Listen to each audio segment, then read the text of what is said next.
coming from and tuning in to Lasso's Passions. For those who don't know, my name is Lasso. Welcome. I'm broadcasting live from my trailer in Tulsa, Oklahoma. I forgot to wear my hat tonight, so forgive my messy hair.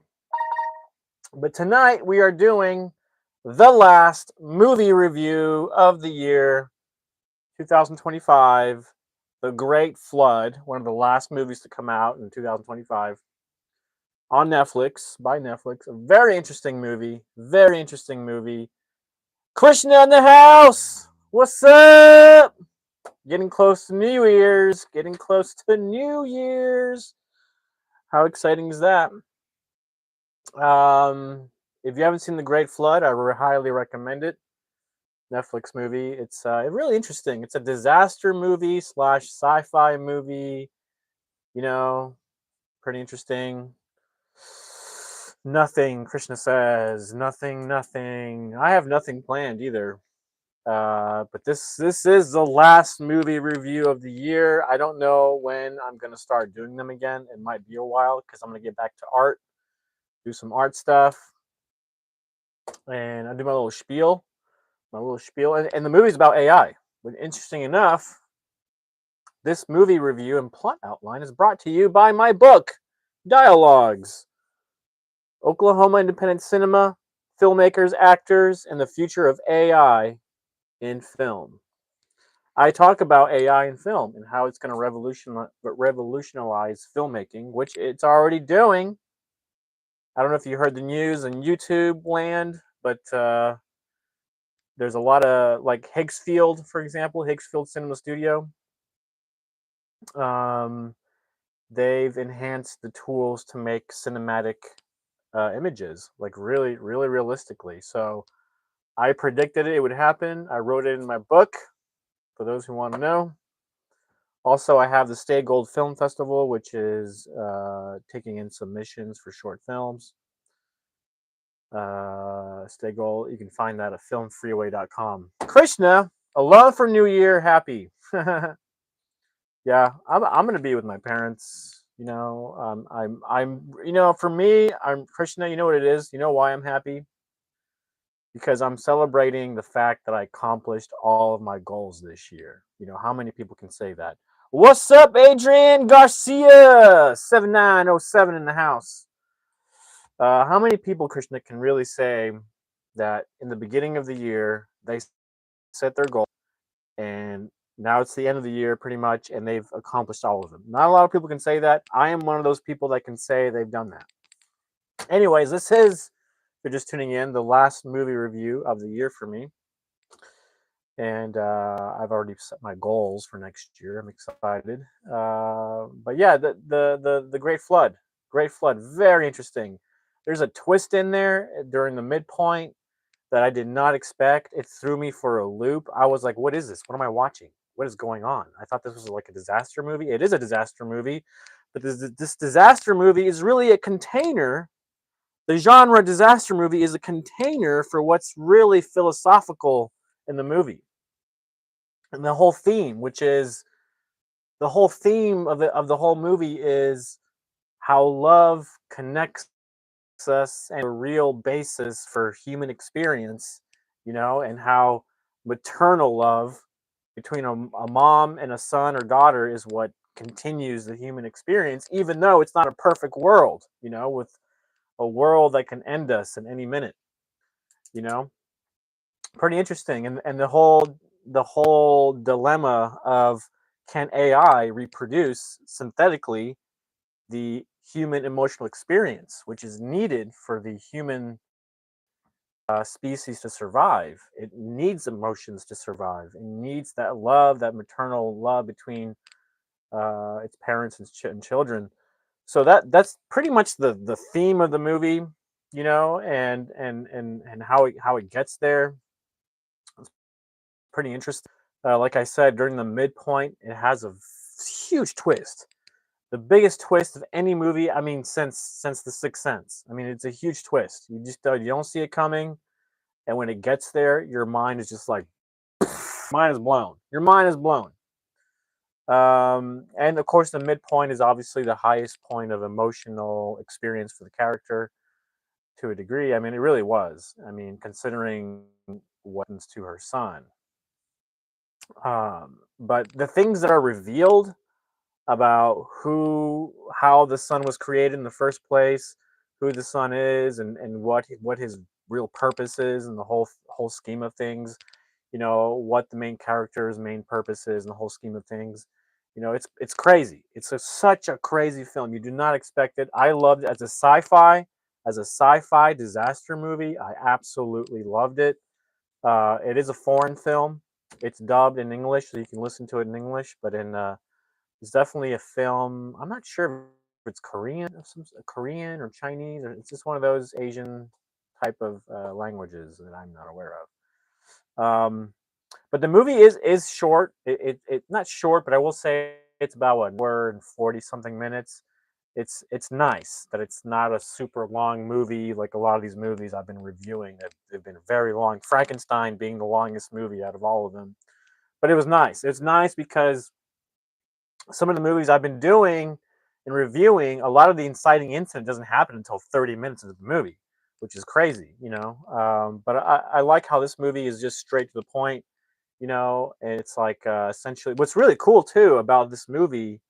Not only is a disaster movie that is pretty much it's the disaster is like the container for what's really what the movie's about. It's a very deep philosophical question. Not only that, they use what they use in Groundhog Day, the loop. You relive the day over and over and over. But they do that. They do that in the sense of a simulation created out of the memories out of the main characters, which is mind blowing. Krishna says, "What does Krishna say? I'm so I can share you the meme how my year goes. Sure, of course, you can always share anything with me, Krishna. Um, yeah, we're getting there, huh? I hope everyone's writing down their New Year's resolutions for next year. I've already got my goals written down. The question is, am I going to be able to accomplish them?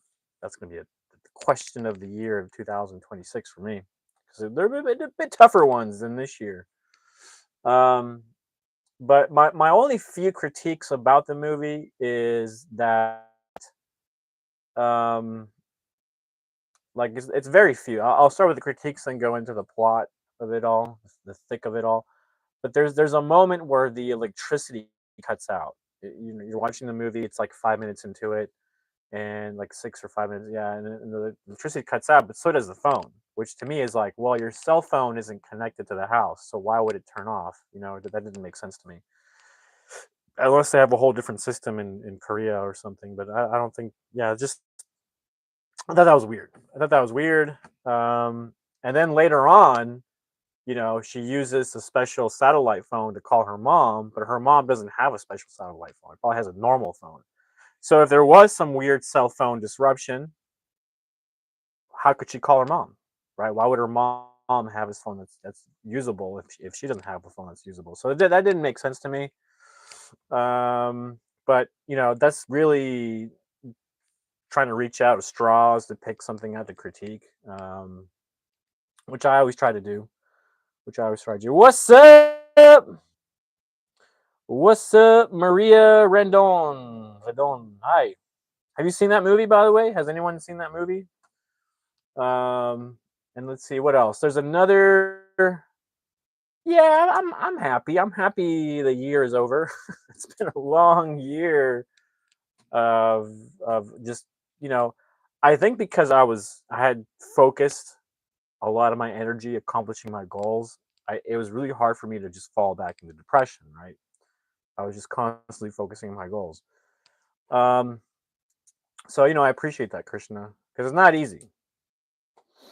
Maria Render says it was short for me. It was short, right? It's a short movie. I will say it's an hour and 40 minutes. Oh, the year. I'm sorry, the year. But yeah, we're talking about the Great Flood. Besides having little conversations here, for me, it is 1 month a year, like a month at a time. I mean, for me, it was 1 month time. I had so many things I needed to get done every month. My focus was on like every month and just boom, boom, boom, boom, right? But it didn't. I wouldn't. It didn't go fast for me though. I wouldn't say it went fast. It was a very sluggish year for me. Um, but yeah, so that was my main critique for the movie was that there was this problem with the cell phones. It didn't make sense to me. There was another thing where when she loses the kid for a second, she's looking for the kid. She goes into a to an apartment and she's looking for the kid, and this big wave comes in, and they're all underwater, and kid drowns, she drowns, but the guy who was is trying to connect with her and get her goes down there, saves her. But there's a weird moment where the guy's underwater, right? He's got a flashlight, he's gonna save her, and he just shakes her underwater, and she like wakes up. It's like that's not how drowning works. You don't go to a person who just drowned and you shake them and then they wake up. That's not how that works. If you're underwater for a long time, breathe in water and you're done. You're done. That's it. It's a very very painful death. Um, But Krishna says FUCK like another year. Well, they say that failure isn't necessarily a negative thing as long as you're learning. Jimmy, you can't help yourself. It takes time. It takes time. It could take years until you get a whole handle on things, but you really got to, you really got to apply yourself, you know, when you can, you know. Um, I'll agree with you, Christian. It was a hard year. It's been a hard 3 years for me. I had it good for a minute, and then everything just kind of fell apart. And then now I've been in a hole trying to climb out of it for 3 years, climbing out of this hole. And just sometimes it just takes. No, I don't know if I was born that way. I've been through so many things. At 13 years old, I was already dealing with cancer and tumors and stuff. And then I had to go read through that process in my 20s. Then I had to go through that process again in my 30s, and now I'm getting close to 40s. And I'm dreading the fact that I may have to go through that process all over again. Dear God, not again. Hope not. Praise the Lord, never again. Um, yeah, I've had a very tough life, and they say the things that you go through make you tough, right? The things that don't kill you make you stronger. Well, you got to find the right people that can lift you up, can support you, even if it's just like being a cheerleader. Like I'm a cheerleader, I'm like, go Krishna, go.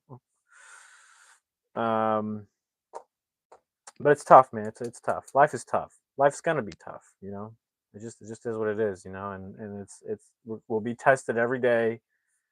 Every day we get tested to see whether we rise or fall. We fall, we get into a depression, that's going to kill us. Not kill us, but it's going to destroy our spirits, and we don't want our spirits to be destroyed. We want to constantly be finding ways for to not be on the down in the dumpsters, right? We keep figuring out a way to stay positive, look at the bright side of life, have patience with life, have an understanding there's things in life we don't have control, and we just have to have faith and trust that it'll all work. Kind of like the movie. In the movie, there's a point in the movie where you just have the whole thing about the movie is learning emotions, human emotions. This AI computer simulation is learning emotions, it's learning how to trust, it's learning love, it's learning, in a lot of essence, learning faith, to have faith, to make that jump, to make that leap, dive, if you will. Krishna says, you know what movie I'm talking about? Maria, the flood came out on the 19th of December this year. Krishna says, starting of 2025, I am Saul Goodman. Breaking Bad of 2005. I am Saul Goodman and Better Call Saul. How funny. How funny. Um, crazy movie. Crazy movie. Crazy movie. I mean, I it's so creative. creative, very creative. It's one of those movies that it seems like maybe some independent writer wrote it or something. I don't know what the history is with that screenplay. Whoever wrote it, I have no idea. But it's one of those that makes you go, huh? I wonder if some independent filmmaker wrote it and Netflix loved it and they're like, yeah, let's do it. I have not watched Stranger Things. I'm actually not a Stranger Things consumer of that content. I've never watched a single episode. Not because I don't like it, or I just haven't gone around to it. It's one of those things. And I'm pretty selective what I watch. I mainly stick with movies. I'm mainly movies. Um, I hear good things. I hear good things about Stranger Things. I know that this season I think is their last season. I don't think they're gonna be making any more. Yeah, yeah, and I think Krishna likes that one, right? You like that, Dexter, right? And some other ones. Um, but I'm a huge Walking Dead fan. There's the Dead City one, or what's it called? Dark City or Dead City. That one's gonna have a new season coming up. Um, but anyways, yeah, I just thought overall it was such a creative movie, the Great Flood. I did not see the whole sci-fi element to it.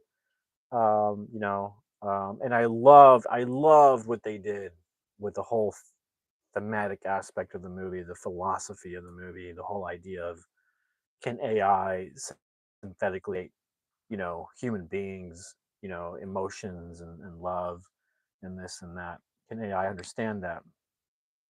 Um, but essentially, yeah, I don't really have that many more critiques to say. As far as that goes, yeah, there was one moment they're underwater, and the whole drowning thing was kind of weird. Didn't really drown. There was a moment that no, that's about it. The only thing that I would question is, and you probably have to watch the movie to understand what I'm saying, but after the midpoint, right? You watch the whole first part of half the movie, and essentially you see the whole story. But there's more to it afterwards. But the whole you survive the whole disaster aspect of what's going on, which is the world is coming to an end because an asteroid hit Antarctica, and there's more asteroids hitting the Earth, and it's creating enormous waves, and it's just destroying everything in its path. Right, all these, and the water keeps rising up, up, up, like almost I want to say above 30 feet. And so what happens at the end there before the midpoint, which is very interesting because the first half of the movie feels like a movie in itself, like a standalone movie.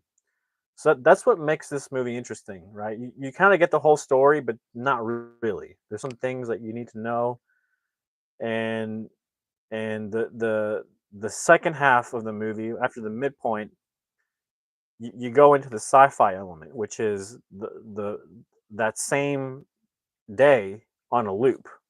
The main characters are experiencing the same day of that disaster hitting over and over and over and over. And the reason why they're experiencing over and over and over is because their memories have been put in a computer simulation. It's called an emotion engine, AI, to understand human emotions. Final creation of a new synthetic human that's in a it's in a space station, right? And they're creating a new human out of like baby robotics and stuff. Like you see it being constructed. You see an adult being constructed inside this like watery glass container. Then you see the baby being constructed, and they send these and the baby down to Earth after a while, to repopulate the Earth. So that's the main that's the whole thing. That's essentially the whole thing. So um, in the first part, you see the mom. She survives all the waves that come in and hit. She survives almost drowning. She rescues her son a couple of times and has like a weird diabetic experience where he like almost passes out and dies. Has to feed him sugar like that. And then there's these moments where, well, because of her own survival, she doesn't have time to stop and help anybody else. So she tried helping somebody stuck in the elevator but couldn't do it. person ends up drowning and dying. There's a couple having a baby, and they're like begging for help, and she just can't do it. She doesn't, she's got to do her own survival thing, right?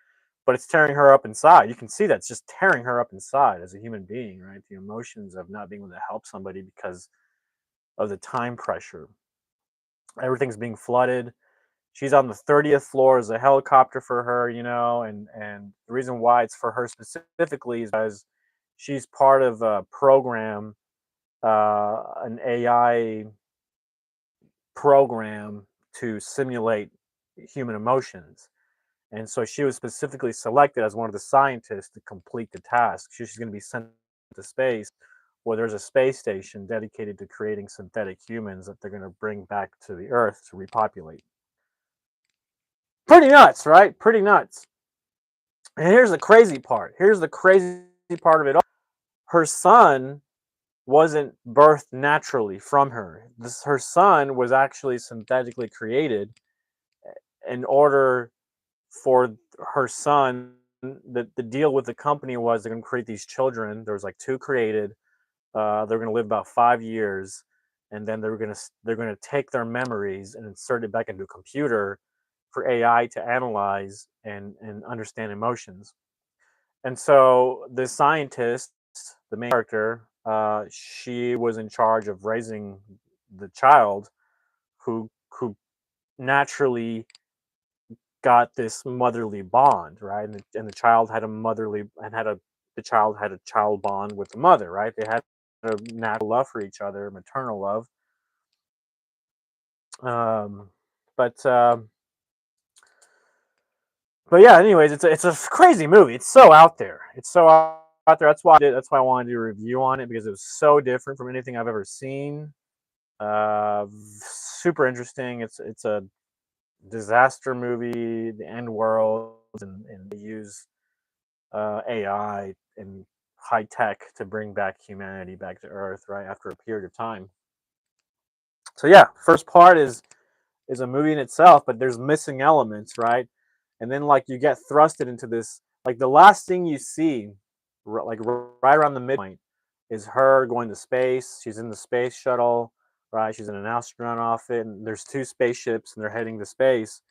And one of them gets destroyed. The one in front of her gets destroyed, and they see it, and all the little particles and debris from the first spaceship, it like they run into it and hit it, and I guess some of it went through the ship and it caused issues, and it actually some debris actually hit her, and she's like stabbed with debris, and then that's where it ends.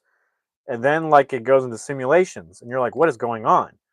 Like you saw this whole thing, and now you're after the midpoint, you're seeing her living the same day over and over and over, but this time, the kid goes missing, and then she's got to find the kid, and she keeps dying but keeps coming back. So it's like different iterations of the same day, and you're kind of like going, "What is going on here?" Like what is this?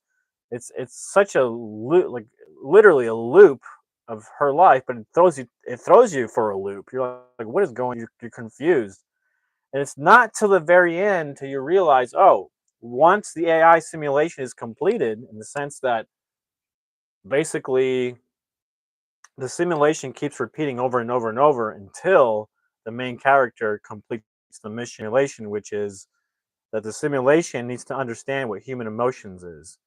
And so after like the 21,000th uh, day of living that day, she finally makes it to a point where logic is thrown out the window. The only thing that's left is the actual love that she has for her son. That's undeniable. She'll never abandon him, and so that completes the simulation. She's been through so many emotions of fear and loss and sadness and all kinds of stuff. But the final breakthrough was that undenying maternal love that's unbreakable. And so that shatters the simulation and it ends it. And then finally, the main character and the son come together at the end.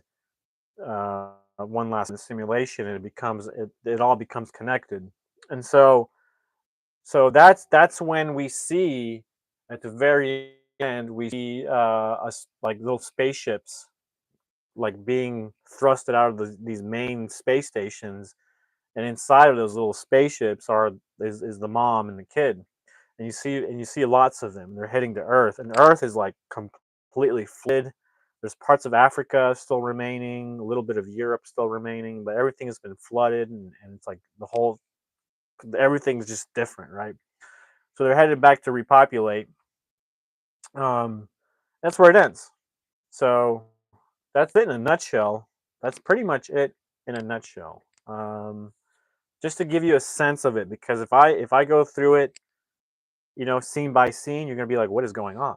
And that's how it makes you feel. Right after the midpoint, and it's going into loops, you're like, what is going on? Like you're just like confused as hell.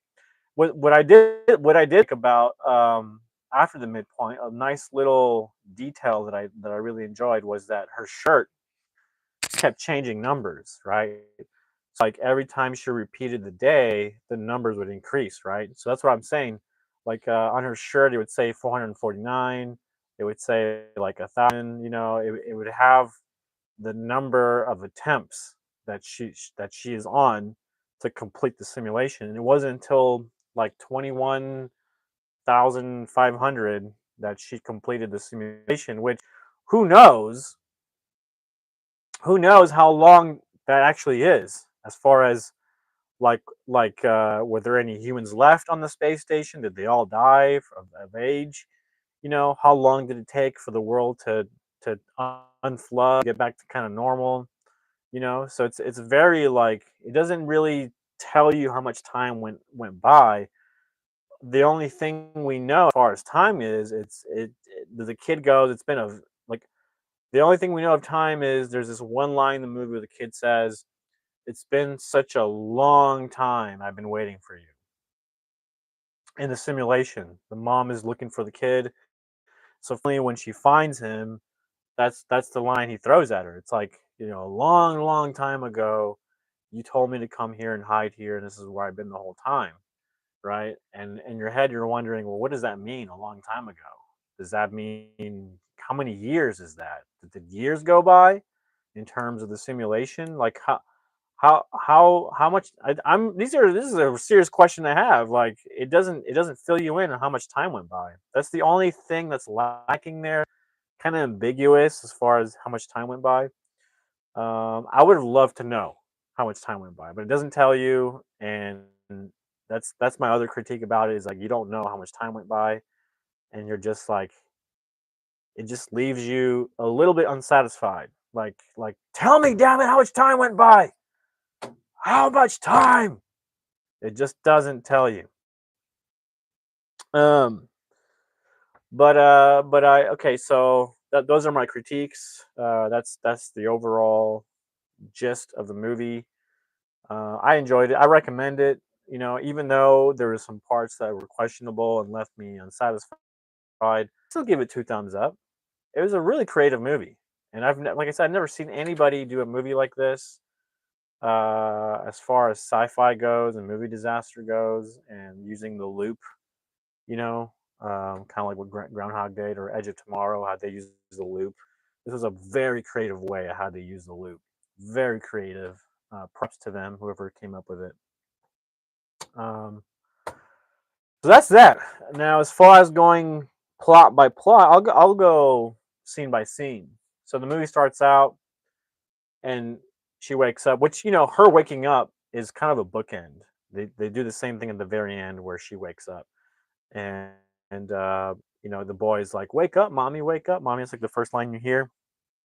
Well, that's the first line you hear at the end of the movie as well. So these are like the bookends. It's kind of interesting. She also like they use this thing where they count to 30. It's a interesting little mechanism to create order out of chaos, because the kid is like crazy. The kid is always whining and just kind of like, mommy, mom, mom, mom. So the mom is like, all right, count to 30, just for her to like get some balance and stability and a little bit of trust. So they do that at the end as well. The mom is like, "All right, count to 30," and they dive in the water, and that's when when they dive in the water at the end in the simulation, when they've passed everything and there was no need for the simulation to keep doing the same day over and over. Um, it's like they dive in the water, and the next thing you see is them is a body, two bodies being created in a incubator type thing, right? It's the mom and the baby, and they're being synthetically created. So to me, that signifies that they've not only like taught AI the essence of what human emotional human emotions are, but that moment when they dive in, to me, it's like them diving into their new bodies. That's kind of what I got. I got a sense of that, and and so it's interesting because she goes from being a human to AI to a new human. It's kind of interesting. Um, so it's like they didn't die. They didn't die, even though they did die, but their brains were saved. Just their brains, their memories were saved, and they were like stored in computers. They were using their brains to go through the simulation. Rodolfo in the house. I'm getting so sleepy, and to be honest, man, making these movie reviews has been really tiresome, very tiresome because I have to study the movies. I gotta watch the movies. I gotta go in deep with the movies, and they just been a lot of work. So, in a lot of ways, I'm so happy to come to an end of movie reviews this year. Leave it to a human to teach AI a lesson. That's exactly the whole premise of the movie, essentially. Yeah, that's it right there. Um, so the whole plot outline pretty basic. I mean, it starts out like I said, her sleeping, and then the inciting is whenever there's water coming in. It's already starting to flood, and it comes into her apartment. And they're reacting to it, right? Their whole day's been interrupted. She can't go to work. Her son can't go to kindergarten, so they stay at home. But essentially, the Act One breaking point is when they get a call from the UN saying, "Hey, there's somebody coming to pick you up," and so that kind of and tells her she needs to start climbing the apartments, like the building. She needs to start going up to the ceiling. Um, so that's when things shift in the whole story. Like she goes through that door, she can't walk back in. Like everything's different, and she's on a mission to survive. The external physical mission is for her life, right? That's all the way to the midpoint, and then after the midpoint becomes an internal struggle. Um, but we see her. There's the rising action is her surviving those coming in, right? And then there's other people who, like other survivors she encounters. Her son almost drowns. She almost drowns. There's an explosion in an apartment because gas leaks. They have to climb up from one balcony to the next. She falls in the water, and then she encounters somebody in the elevator who tries to save her but can't do it, so she fails. And then her son has a little diabetic thing goes out, and she has to save him by like making like a concoction of sugar and juice. And then later on, she crosses paths with somebody having a baby, and she can't do anything to help him because they're in a time crunch, and so it makes her feel really bad. And it turns out, like there's a moment of grace where like the sun comes out, and the sun comes out, and the UN guy that's there, and helping her along to get to the ceiling where the helicopter is once there's a moment of grace, the sun comes out, it looks like the whole disaster is over. He kind of confesses, like, "Oh, this is done," like, because I didn't want to go through with this. Like, you'd have to left your son behind, and like I didn't want to go through with it, and then she was like, "Oh, I didn't know you had to leave my son behind and this and that." But then, bada bing, bada boom, disaster strikes again. There's another wave coming. They see it. They have to hurry up upstairs before the wave comes in. They got to keep climbing, every level. And at this point, they're at level, like they reach level 30 eventually. When she reaches level 30, um, she's met with other UN people. There's a helicopter. There's men in like black outfits and guns, right? And it's Dr. Good. That's the main character, right? She's a scientist. She works on the AI stuff that's related to the human engine, they call it, um, which is all about emotions, creating emotions in synthetic bodies. What's up, Ty Fanir Wolf? Um, so so at that point, this we're at the midpoint, and the scariest thing happens, right? Because you're watching the movie, like, what is going on? Like, how are they not going to let her son go? Like, what is going on? They keep saying the son is the key to all of it. Well, it turns out, like, they kill the son. They strap him to a railing. They shave his head. The mom is freaking out, like, "What are you doing to my son? What are you doing to my son?" And they're like, "You knew this was going to happen. You knew this day was going to come. So why are you freaking out?" But she can't help it because she's a mom, right? She's going through the emotions of like, don't kill my son, right? And because the kid was like, it wasn't natural. He wasn't birth natural. He was created by a company. He's like a synthetic human being that was created in a test tube in order to for this being to have real human experiences to be fed into a machine later on to an AI engine. And so that was his whole purpose. And for some reason, there was a fear thing. Like, I don't know if the company knew the world was ending because an asteroid was coming.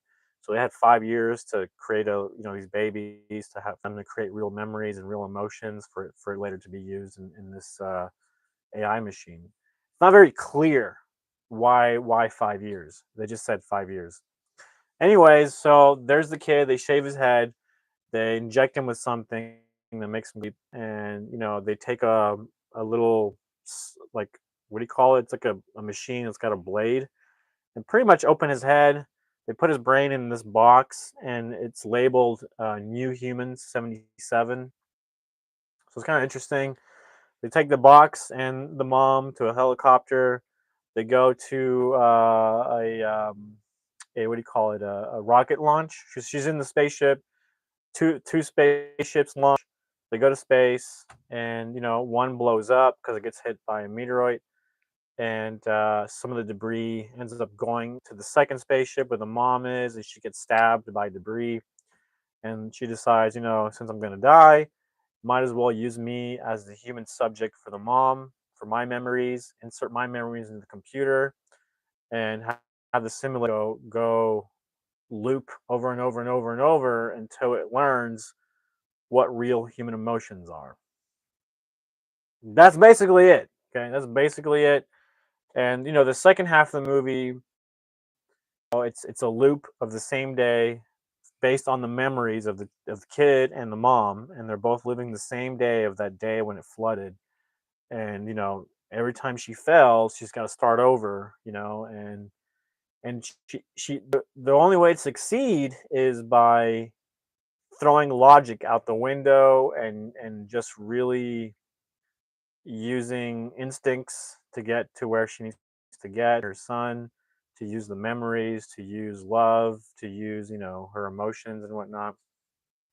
So it just loops over and over and over and over. It's just always testing her. And there's it gets interesting. I mean, there's moments where she's fighting off the people in the black suits, and all this and that. It's kind of like, it's got a Matrix vibe there towards the end, because in a way, her breaking out of the simulation is her breaking out of the Matrix. But breaking out of the Matrix means that the simulation's over.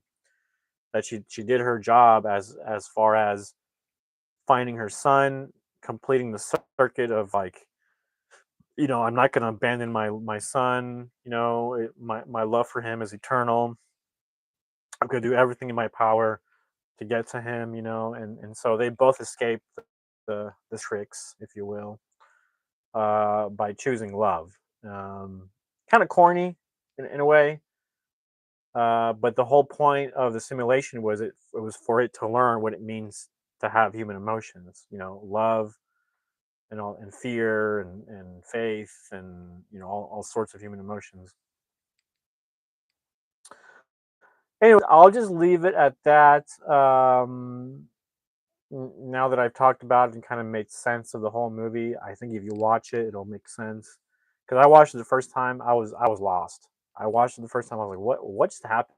I didn't understand the movie the first time. I had to watch it like 3 times to really understand the movie because I was like, what just happened? Like, this is so weird.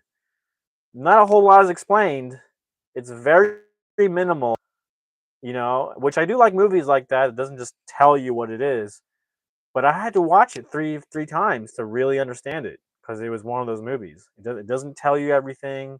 There's a lot of ambiguity and big. I can't even say that word.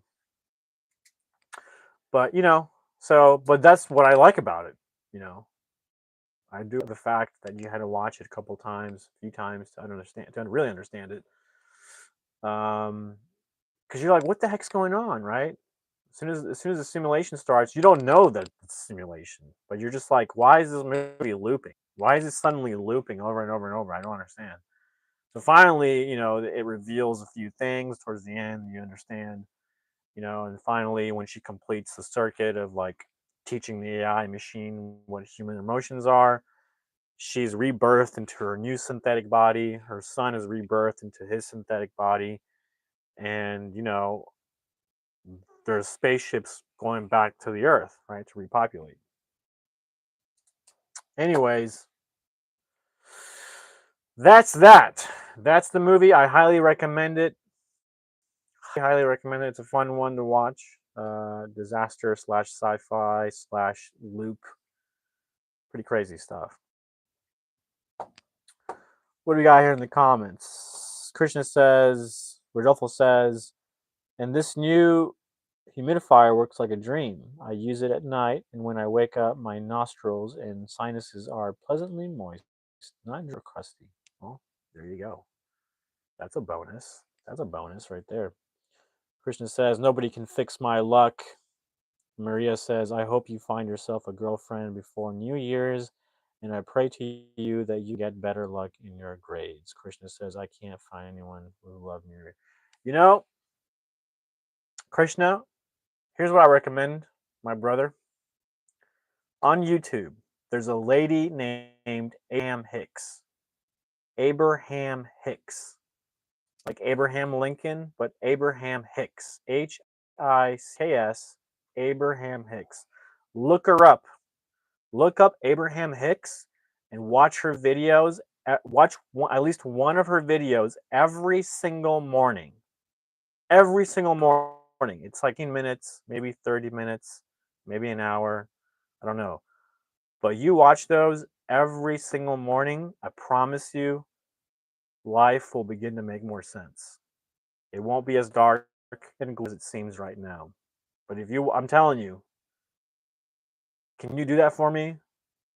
Okay, he says okay. Abraham Hicks. Give it a shot. Don't give up on it.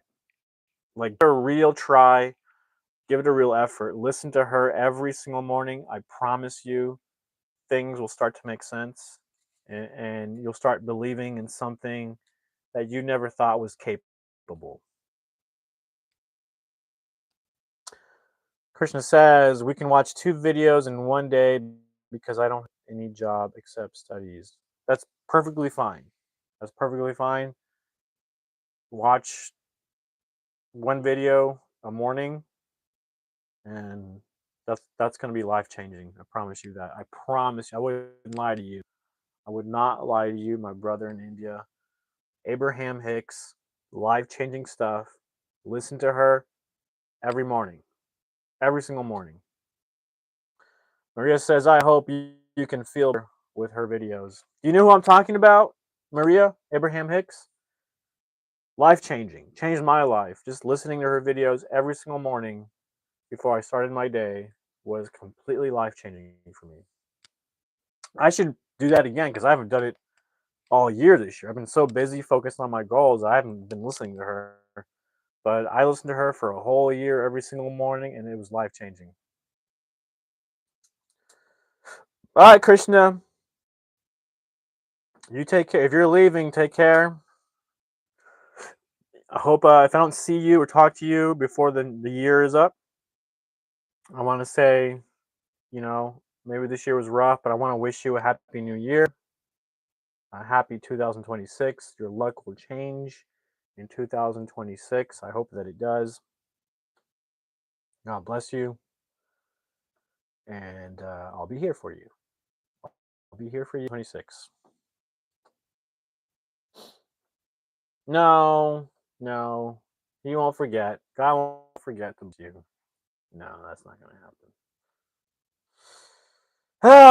Ty Fanir Wolf, Happy New Year to you. Thank you so much. Happy New Year's, Maria, and everyone else who came by. Rodolfo, Happy New Year to you. Here, I may not be. I may just be chilling, taking a break, perhaps, from the YouTubes. Relaxing into the new year. I got some goals that I want to take care of business. There's some paintings I got to get into. Um, but anyways, this has been the very last movie review of the year, which was all about AI, which is really cool, by the way, because my book, I talk about AI in my book, which you can find on Amazon. It's called Dialogues, Oklahoma Independent Cinema, Filmmakers, Actors, and the AI in Filmmaking. I predicted how AI would revolutionize how movies are made. It's right now. 2026 will be no different. It's just going to get better for independent filmmakers to use AI to create incredible cinematic scenes.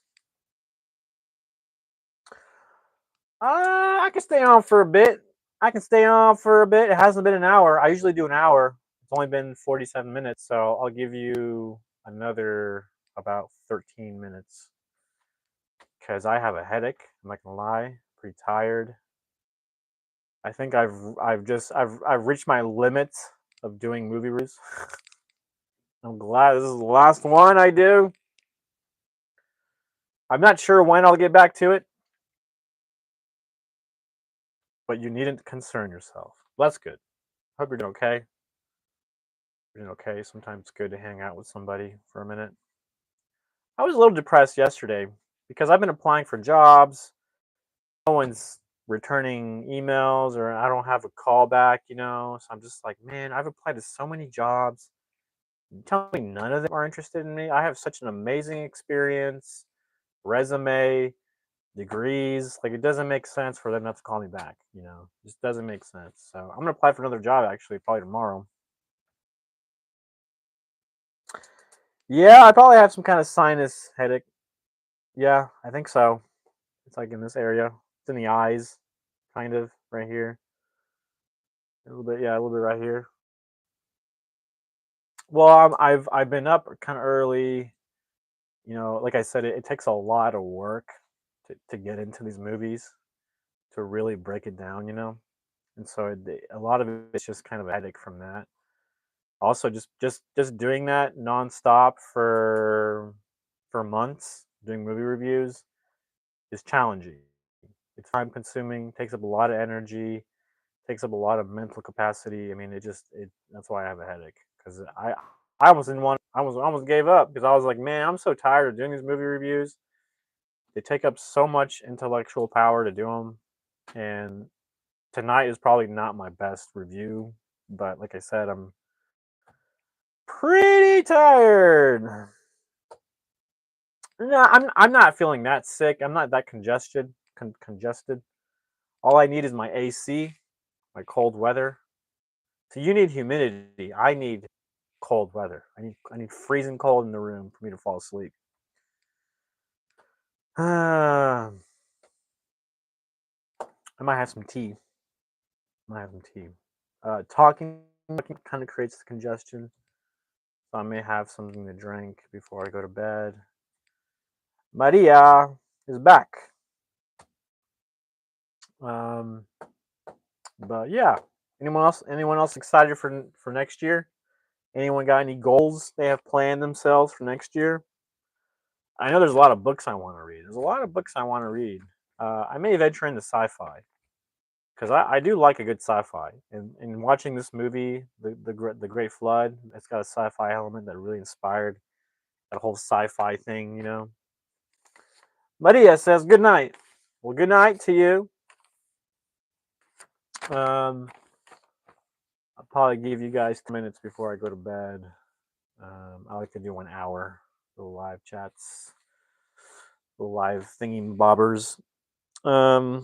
But yeah, you know what's crazy though? Right now, I am at 780,000 views total, and I guess my goal is to reach 1 million views. Rodolfo says, "Good night, Maria." Maria. Maria says, "Good night." Good nights all around. Sleep tight. Don't let the bed bugs bite. Hope you all fall into a deep sleep where you turn into a stone and you have wonderful dreams. I think that's the best part. Sleeping is the dreams. If you're able to have a dream and you remember it when you wake up, I've been having some weird dreams. I've been having some weird ass dreams. Sorry, I don't mean to cuss, but they're just weird ass dreams. They don't make sense to me at all. Like one dream was of a guy who was doing DJ stuff and he had like a particular red outfit. And the whole dream was about his red outfit and why he picked it. And it's like, and there's this power of individuality behind it. And it's like, what the hell? What kind of dream is that? What kind of dream is that? Then I had this other dream where I was in a forest. I was part of a team that was wearing white suits and we found an alien and we put it in this plastic bag and it was like breathing really hard. Like, what kind of dream is that? What kind of a dream is that? It felt like a movie. Rodolfo says, "You always brighten my day, Atur." Rodolfo, I pretend you're boyfriend. Get out of here. You crack me up, Rodolfo. You crack me up. Hey, if I brighten your day, if I brighten anyone's, I feel like I'm doing the Lord's work. You know what I'm saying? You know what I'm saying? I just feel like you brighten someone's day up. I feel like I'm doing a lot of good in the world. Maybe not a whole lot of change out there. If I can affect one person in a good way, I have done my job.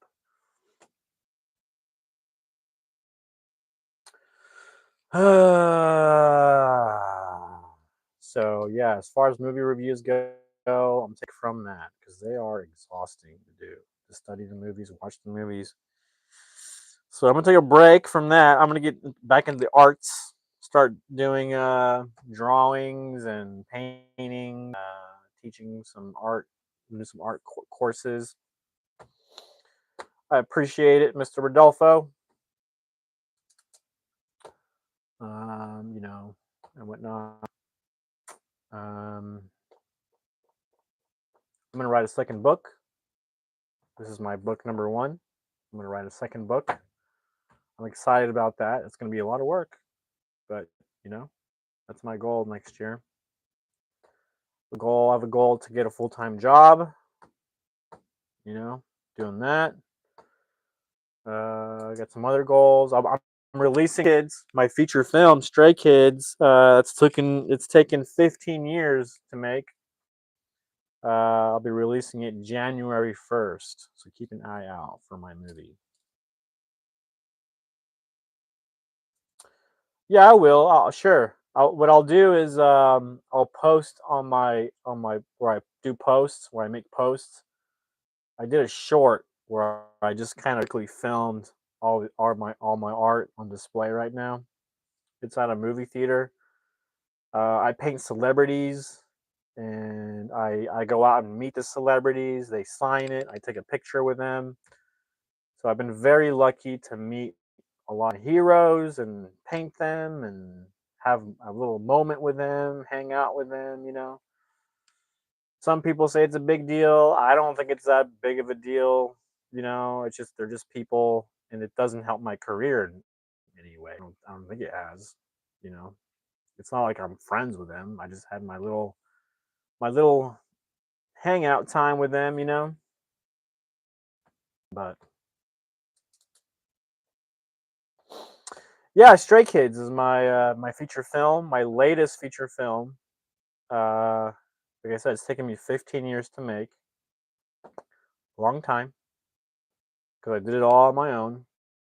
I did the editing, I did the directing, I did the producing, I did the casting, I did the rehearsals with the actors, I did the production, the pre-production, the editing. I think I said that already. Some of the reshoots. It was quite the task, but when you have a dream in life, and my dream was to make a movie, be a filmmaker, be a director, and whatnot.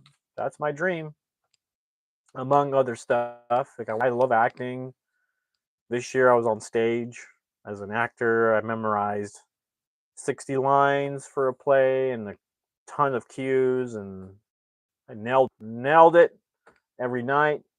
I had a blast because I shine as an actor. I truly am a terrific actor. I'm not just saying that because people say that about themselves, I guess. But I can honestly say I'm a really good actor on stage and on video when I'm doing my thing.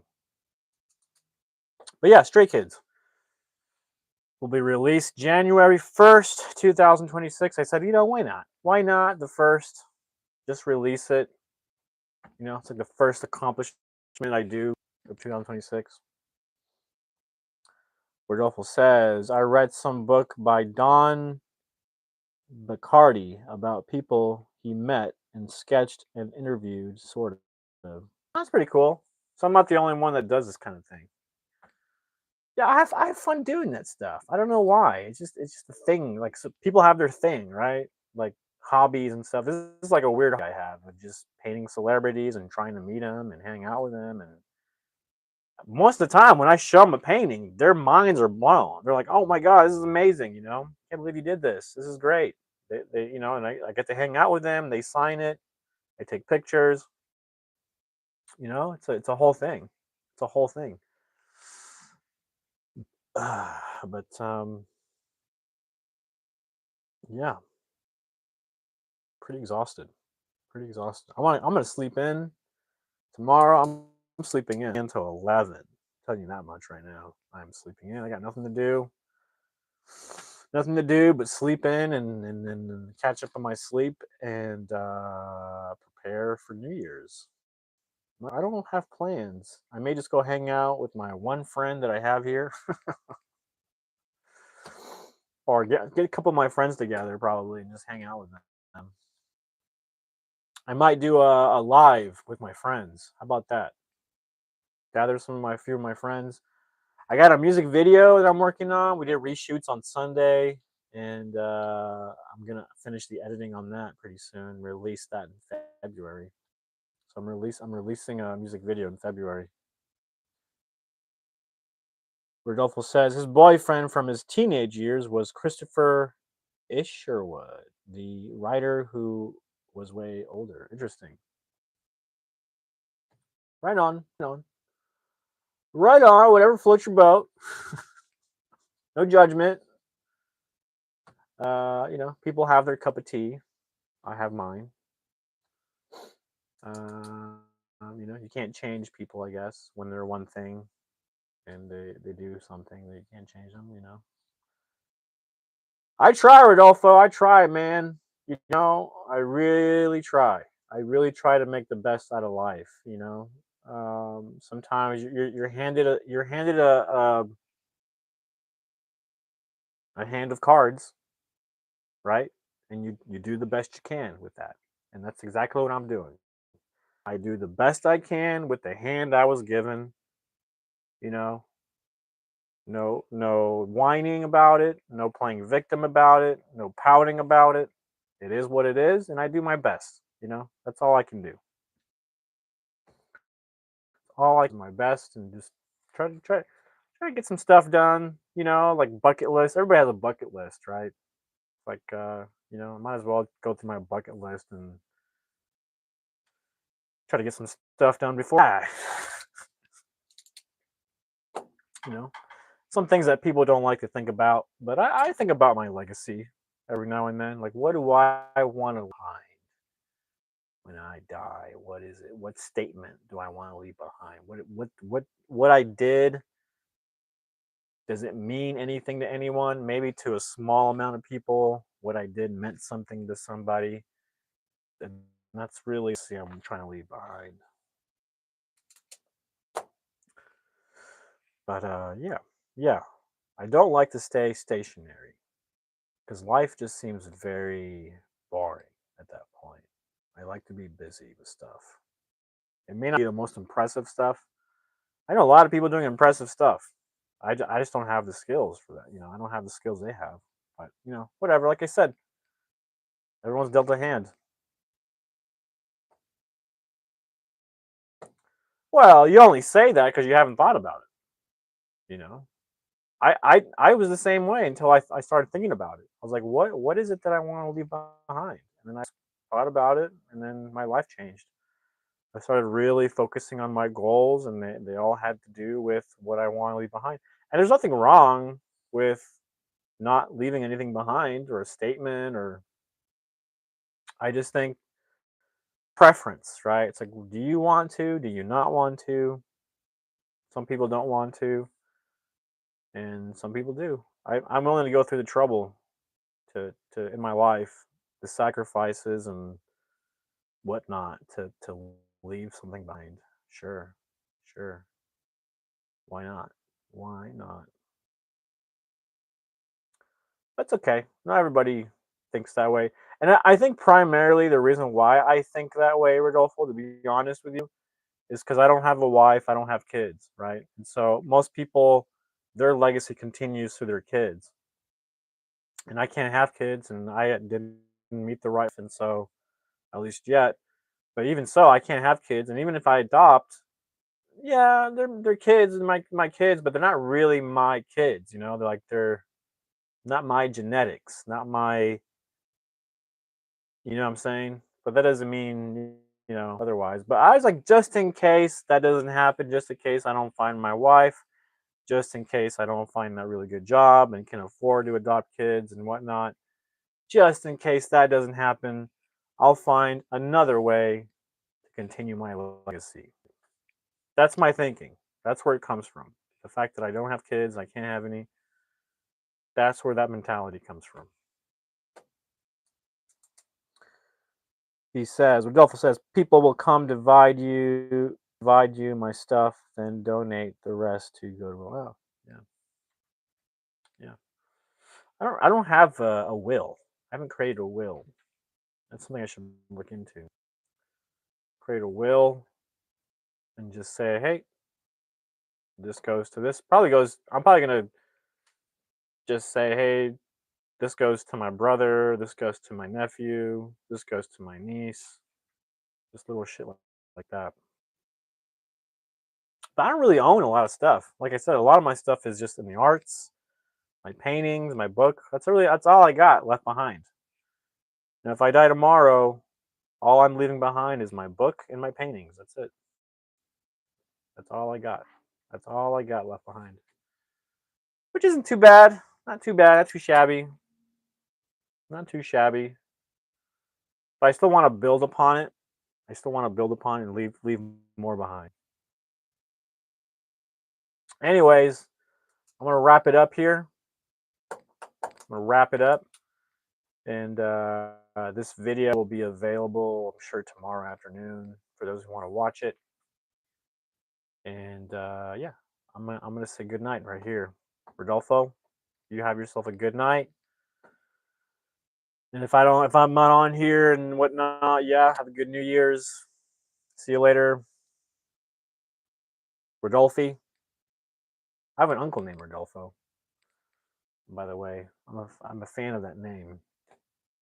All right, I'm out of here, people. Like I said, hope you all have a good years if you don't see me, and upcoming stuff. arts. I'll be doing more art stuff, teaching art, doing live art, more celebrity paintings, and whatnot. So, all right, here, people. You all have a good night, or good morning, or good afternoon, wherever you're coming from, and whatnot. I'll be seeing you on the flip side. I'll be seeing you on the next one.